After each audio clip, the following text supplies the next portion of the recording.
Hello everybody, it's Wyvern here with the second video that was requested, or second of two video on the requested topic for me to discuss what I would like, what I kind of expect to see implemented, and what I would like to see implemented. This second one is more of a wish list. I'm mostly just going to be focusing on what I would like to see added. I'm not really going to be focusing on what I expect to see or what I think is guaranteed about it. But I do think some of these things might happen, but nonetheless, it is a bit of a wish list.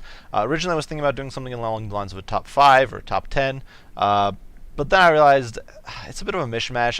Trying to get it into nice perfect numbers is a little difficult. So what I'm going to try to do instead is kind of go through points. I'm going to start off with specific things I'd like to see changed in campaign, then go into things I'd like to see changed in multiplayer, and then some general changes I'd like to see made, to factions overall, or some improvements I'd like to see made. But first and foremost, jumping into campaign, and I think the first, and I think this is probably the most important change I really want to see in campaign, is a fixing of the current upkeep situation. Currently, there's no for those of you who don't play on harder difficulties, this might not be an issue, but if you play on very hard and legendary, there's a 15% penalty, upkeep penalty, for every additional army you recruit. If you go recruit a lord, as you can see here, if I recruited a lord, if I recruit Karl Franz, it's going to cost me an additional 15% upkeep. This is going to increase my total army upkeep by almost 3,000. Now, this is not the biggest problem for factions that are built around being elite. For high elves, dark elves, dwarves, there's honestly, and there's a plethora, mostly the New World factions, but even the Old World factions, there's quite a few factions that are built around being elite, about spamming the best units, or they can spam their best units, and they've still got a good variety within those upper echelons. But what this does is it screws over factions that are built around cost efficiency. Greenskins, Empire, Beastmen, Skaven, those are 4 factions, and this is, I think, part of the reason why you see people always complaining that Empire is, or a lot of the Old World factions are underpowered, or that they're not as good as the New World factions, because the simple reality is that the way the meta is essentially shifted, you're forced to spam elites, which is because you can't be cost effective. At 50%, you can't field 3 armies for every 2 your opponent fields, because you're paying an exorbitant amount of money extra for every extra army you're fielding, and this really kind of is different from Warhammer. Now, granted, you can fix this with mods, but like you compare this to Warhammer 1, where you could viably go cost effective. You could go with, say, mid-tier, tier 2, 3, just a little bit of 4 armies, and be perfectly fine. You can still do this to an extent in Warhammer 2, but you're essentially hamstringing yourself. And this is why, essentially, as Greenskins, you end up with just straight-up Black Orc spam. As Beastmen, you end up with straight Minotaur spam. It really screws these factions, and then you get these gimmicky artillery builds for Empire and Skaven. It really hamstrings factions that aren't built around being the best of the best. They're built around being cost-effective. They're built around being well-rounded and having a tool, at least decent tool, for every situation. And they get screwed. There's nothing much to say. So I really would like them to change upkeep, and because currently the way the upkeep is set up, it doesn't really make the game more challenging. It just ruins the experience if you're trying to do anything different, and I think it's just terrible. I don't have much good to say about it. I understand that they're trying to make the game more difficult, but that's not really the result. It just limits the amount of armies you build, so you end up with elite spam, which is just not, in my opinion, all that fun. Additional changes I'd like to see made in campaign. I would like to see some faction rework, specifically for Greenskins and Beastmen. Now, I do understand there are some additional sort of little changes that could be implemented for Empire. They could have a more in-depth electric count system or whatever. But really, the 2 factions that I think currently are really oddly shafted are Beastmen and Greenskins. And I would like to see them at least spruced up a little bit. These aren't even factions that necessarily play that much, or have them in campaign especially. But for some reason, Greenskins and Beastmen both have terrible replenishment rates. I don't know why, but honestly, it doesn't make sense. These are supposed to be 2 factions that have endless numbers. They're supposed to be endless Beastmen. They flee into the woods, they get beaten by the Empire, while they regrow their numbers in the space of a few years, essentially. And they're just constantly... And the Greenskins, of course, are a bunch of angry mushrooms. So they're trying to drown the world in a tide of violence, but that... they should have great replenishment. As it is, I think only Wurtzag has a special building that makes it so he can replenish well, and all the other greenskins are essentially shafted. They can't really replenish very quick. And that's the same case for the beastmen. The beastmen are even worse off. Essentially, if you don't use the moon events, you're not going, in which case you have to sacrifice something else like growth to get replenishment. You're not going to be able to get your numbers back, which is really odd. And I would like to go into a second point here with how these factions should, in my opinion, be fixed. And I think the greenskins should have a total rework of the WoW mechanic. Currently, it gives you a throwaway army that you're basically not going to use. You just point it at an enemy, and it's probably going to lose in the auto-resolve, despite being a 20 stack against like a 5 stack. Because the AI's auto-resolve is terrible right now, and it has been terrible for ages, and I'm not really that surprised, but honestly, the WoWs are useless as they currently stand. They're borderline useless. So what I would like to see change is that instead of fightiness giving you WoWs, which is kind of dumb in my opinion, I'd much rather see that fightiness grants buffs, incremental buffs to your army. High fightiness means more leadership, means more replenishment rate, means more, say, melee attack, maybe lower recruit costs, because there you've got orcs flocking to your banner to come fighting. Low fightiness, of course, the reverse of that. You stuff for low fightiness, you get less leadership, you start taking the attrition like we do now. I think that's fine. And you suffer a penalty to replenishment rates, all that sort of stuff. But I think this could help fix the current greenskin replenishment rates. It would make sense from a lore perspective, and it would be really, it would spice them up a little bit, make them a little more entertaining that way. For beastmen, I think they need a near total overhaul. Currently, their replenishment rates are atrocious, as I already mentioned. They've got excessive recruit times for Centigores and Bestigores. For some ungodly reason, you have to take 3 turns to recruit both of those units. They are not worth 3 turns. Chosen take 1 turn to recruit. Chaos Knights take 2. Most Elite Cav only takes 2. And despite the fact that in the recent patch, Blackorcs, for example, were rolled back to just 2-turn recruiting times, the Beastmen got left out, and the Bestigores are still left out on 3 turns. So the end result is that currently, between the Elite meta and excessive turn times, what you end up is people just fast tech to Minotaurs, and that's it. That's really the optimal way to play campaign as Beastmen. There's not anything else, and you're essentially not playing to an optimal sort of setup, and I think that's just not fun. Stacking on top of their bad replenishment and the fact that their growth suffers if you reduce your upkeep, and they're in a really bad spot. I would really like to see that Beastmen have somewhat less of a penalty for their growth for taking a reduced upkeep, or something to reduce their upkeep without penalizing growth so much, and definitely more replenishment and reduced recruitment times for their especially their mid-tier units like Bestigores and Centigores. There's really no reason these troops should take 3 turns to recruit. I don't even think they should take 2 turns to recruit, to be honest, especially not Centigores, because they're not that good of a cavalry. It's essentially a slightly better, arguably better light cav.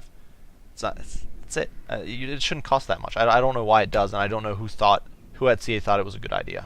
So that's something I'd like to see fixed.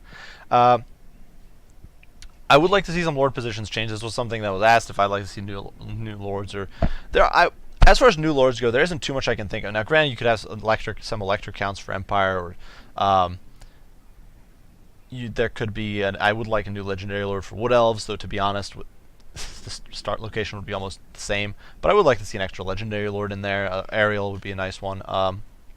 But really, what I would like to see is some current lords that we have moved around.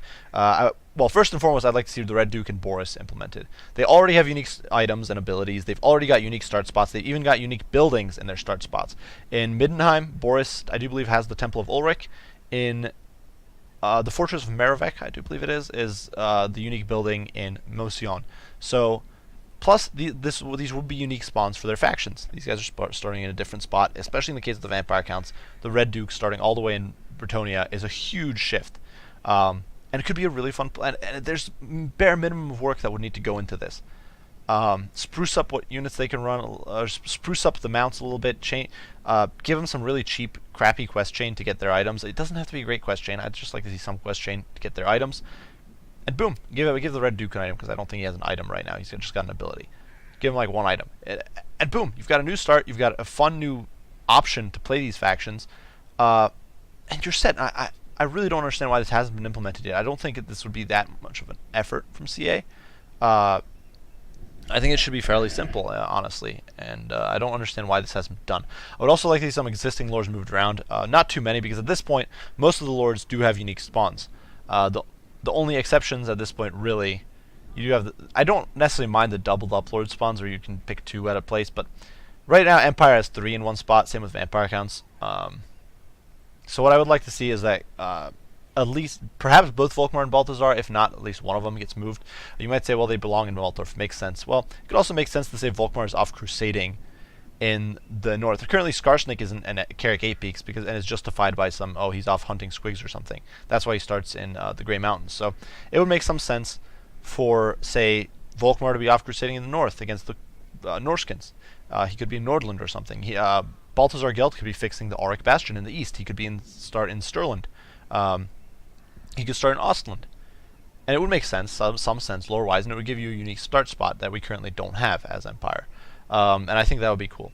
And Kemmler, he's always wandering around doing evil things. I do believe he's in Felix and Gotrek, the book series, as one of the villains there, I think. I might be wrong, but I do believe he is in there. And he's always wandering around, so he could be in like Bretonia, he could be in Empire somewhere, doing evil and being a nuisance, and that would give a unique start spot for the Vampire Counts. I understand why, say, Manfred or Gorst, who's just an oddball, made-up character, essentially, it would start in Drakenhof, or why the Karsteins need to stay together, but I would like to see Kemmler could get moved, I think, and then it would be fine. It would also make him a little more viable, because currently there's no, except for some minimal flavor purposes, there's no logical reason to take Kemmler.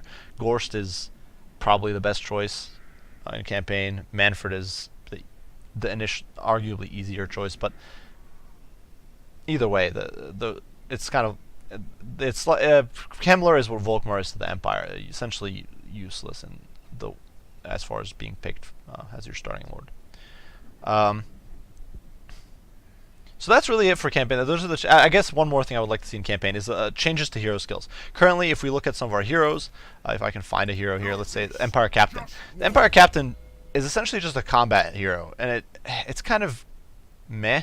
He gets hold the line. That's it. That's his only unique ability, really. And this is a similar case for a lot of other heroes. They're not really. They've got very limited skills. You see, this is the same thing with the Goblin Big Boss. He doesn't really get much in the way of unique upgrades. He's basically just a combat hero. He's just a combat unit, which doesn't really make sense for them. I would like to see. We obviously see with Gorbel, for example, you've got his small AoEs that buff nearby units. With Werkin, he's got AoEs that buff nearby units. A lot of the later improvements, like obviously the Waystalker has some cool AoE buffs for archers. He's got Praevan Threma. Branch Wraith has cool AoE melee attack buffs. Can spec into combat stats and can provide magic. So it's you see all these cool heroes who have a lot of supporting abilities and go beyond just being. And it doesn't really make sense to say an Empire Captain who's essentially an officer. An Empire Captain isn't supposed to be the greatest hero ever. He's not a guy who solos dragons or kills ogres or takes down I don't know, takes down a dragon with a single swing. He's an officer. He's a above average Empire State Trooper, essentially, and I feel like that is how he should be represented in the game. I feel like he could get stand your ground in campaign. They could get some unique abilities that improve troops nearby them. Rather than being a full-on combat hero, he could be providing more buffs to troops around him. It would make sense. The Goblin Big Boss could be providing buffs to nearby Goblin units, making their leadership better, making them hold a little better, giving them better combat stats, something like that. And I think that would be cool. That could help spruce these old factions up. The Paladin, I could see getting different vows. You could have some sort of vow that improves nearby peasants, and they could do different things. They could lock, for example, one could lock him on foot, and then he'd be buffing nearby peasants. One could give him endless or perfect vigor with the sort of a Grail vow type thing. And perhaps he could get a questing vow, give him some AP, but make these heroes have some more variety than what we currently have. We already see this with a lot of the new heroes that have been implemented for the Warhammer 2 faction. So updating the old world factions to this standard, I feel would be good and would be worthwhile. Make them a little more sort of varied, give a little more flavor to these heroes. And I think that's basically it for campaign. There's not really much else I would like to see. Those are really the main changes I would like to see implemented in campaign. Now, from a quick match perspective, a few things. And I don't think some of these are going to happen ever. The first, I'd like to see some proper matchmaking and laddering. Currently, and I think this dissuades a lot of new players from playing the game in multiplayer. There's no matchmaker, so you can be a total noob. It can be your first match, and you can get thrown in against the guy in the top 100. That's tough. That's rough. That's hard to get used to. You don't know how to deal with cheeses. There's different strategies. If you do not, even for a player like when I started out, I'd already been watching other YouTubers and kind of had an idea of what the meta was about and all that sort of stuff. And I was still struggling a lot, and it wasn't exactly encouraging. And I can see this being the case, and perhaps even worse for players who don't really have time or don't really feel like looking up what the meta is. And I can understand that. But I feel like the way the matchmaker is set up, you get penalized. And I do wish there was at least some limited matchmaker that, if you're, let's say, if you're, that would try to fit you in with people with around your rank, and then expand the search parameters every, say, 15 or 30 seconds. So that potentially, yeah, you could still get stuck playing against a high player if there aren't enough people online, but at least you have some chance of getting put up against people roughly within your skill level. That's one thing I'd like to see changed. I'd also like to see continued fixes for restrictions in multiplayer. CA has done a great job improving these since Warhammer 1, where spam was really, unfortunately, all too common. Things have come a long way. Nonetheless, I think there have been some good arguments made on restricting units with Parthian shot, so 360 fire. Because those are all too common. You still see a lot of cheeses where people bring a bunch of fast ground units or units that have stalk, and then a flying goon squad, and what they do is they just control the skies, attack you from above, and if they start losing, they can just fly away and hide on the ground, hide their units on the ground. This is something that's really common with Dark Elves, really common with Wood Elves, and it's really frustrating. So I would like, and then of course draw kiting with unbreakable units, that sort of stuff. So I would like to see some improved restrictions and mechanics to limit what can be done with those sorts of builds, or to restrict those sorts of ridiculous gimmicky builds that essentially guarantee you a win or draw. And I think that's just unfun, and I think that could be fixed. Otherwise, though, I think multiplayer's in a pretty good spot. What I'd like to see added is remaining units for Empire, for Beastmen, for Greenskins in particular. There's a lot of stuff we're still missing. I'd like to see on the nightly chapters. I would like to see Huntsmen for the Empire as a sort of anti-large archer unit. Would be pretty cool. For Greenskins, of course, maybe a Spear Chukka. Maybe some of the sort of big Stabas. That would be pretty funny, I think.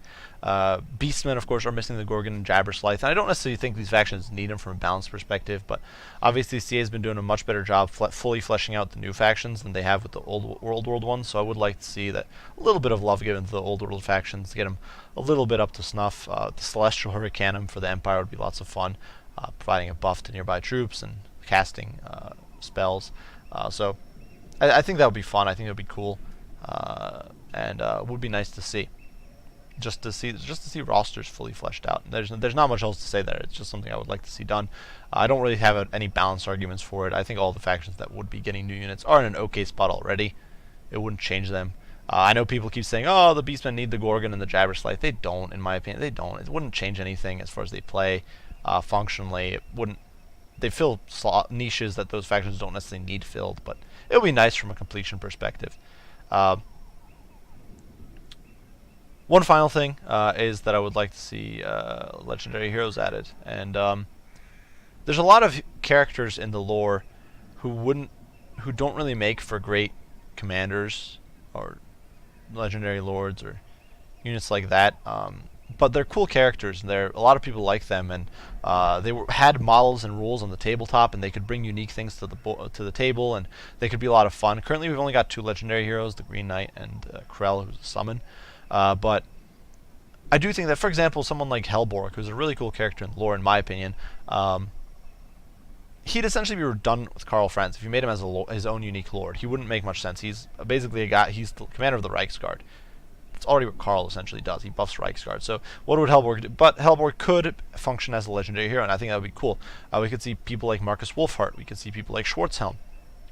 Different legendary lords, or legendary heroes, sorry, who would basically function as a normal hero, but with better stats, probably more expensive, maybe some unique skills, and perhaps with some unique synergies with lords. Like Hellborg could synergize well with, say, Karl Franz, if you put him in Karl Franz's army. Marcus Wolfhart could synergize well with, say, Huntsman if they were implemented into the army. So I would like to see something like that added into the game, some legendary heroes, because there's a lot of them. I know everyone has their own favorites from the lore, and I personally like the Empire, so that's where my favorites lie. But obviously, you've got the Sisters of Twilight for the Wood Elves that would make it for a decent hero. You've got someone like Thankwall, honestly, wouldn't make for a bad hero for Skaven, and just people like that, and it would be cool to see implemented. Just to have these characters represented, and once again, this isn't so much this and the fleshed out rosters isn't so much a balance argument or anything. It's mostly just me wanting to see the game as full and fleshed out as possible. But there's not much else to say there. So, and honestly, some of them could be great, like could be good additions. Like honestly, there's some really odd missing hero situations that I think would be like honestly going back to missing units real quick before I wrap this video up. There are some really odd missing units, like Empire missing its Master Engineer, and Empire and Greenskins missing a real fighting hero is really, really weird. And I feel like those are actually slots that could be filled that would make some sense. Now I do understand Empire only has 4 heroes, so 5th is a lot, but it doesn't make sense that Empire doesn't get an engineer. Like Empire is supposed to be, is almost technologically on par with the with the dwarves. Really, they're not as conservative with their technology, so it's not necessarily as reliable. But they've got some crazy tech. They've got steam tanks, for God's sake. They've got mechanical horses and rocket batteries, and so they've got the Hochland long rifle, which isn't represented. I feel like an engineer, in that case, say an Empire engineer could be a great addition to buff your Empire artillery and your Empire shooting. On this same note for Greenskins, they don't have an orc boss. They don't have a fighting greenskin hero besides an orc big boss, or goblin big boss, which doesn't make sense. Why isn't there a black orc boss or a normal orc boss who would just be a combat hero for Greenskins? It doesn't make sense there that those sorts of heroes, for a faction that's so heavy on melee and so heavy on combat, that would just be omitted. So that is something I would like to see sort of added. And I do understand this was a very long video, guys. I do apologize. It was a little ranty. It was definitely dragged on a bit. But I do thank you all for watching through the whole thing. I kind of wish I'd done a more structured layout, but I wasn't really sure how to structure it properly. So I do hope you guys enjoyed it. I do hope you found it sort of fun, or maybe got... maybe had some, I don't know, maybe got some ideas or have some thoughts of your own about the issue. If you do, be sure to leave your comments down below. I'd love to hear what you guys think. These are just my 2 cents, essentially, on how I think the game should be improved. I think some of these fixes, honestly, would be really good. I've honestly been... Some of the campaign issues that have been changed, some of the campaign things I think would be a big buff, especially, or big improvement, especially. But... maybe it's just me, and I don't know. If you guys have any additional comments, any additional remarks, any things you guys specifically would like, be sure to share them. I'd love to hear it. I'd love to see what you guys think. And I suppose that is going to be it, guys. I do hope you guys enjoyed the video. Hope you found it entertaining. I do appreciate you all for watching and sticking around to the end here, and I will see you all in the next one. So, Wyvern out.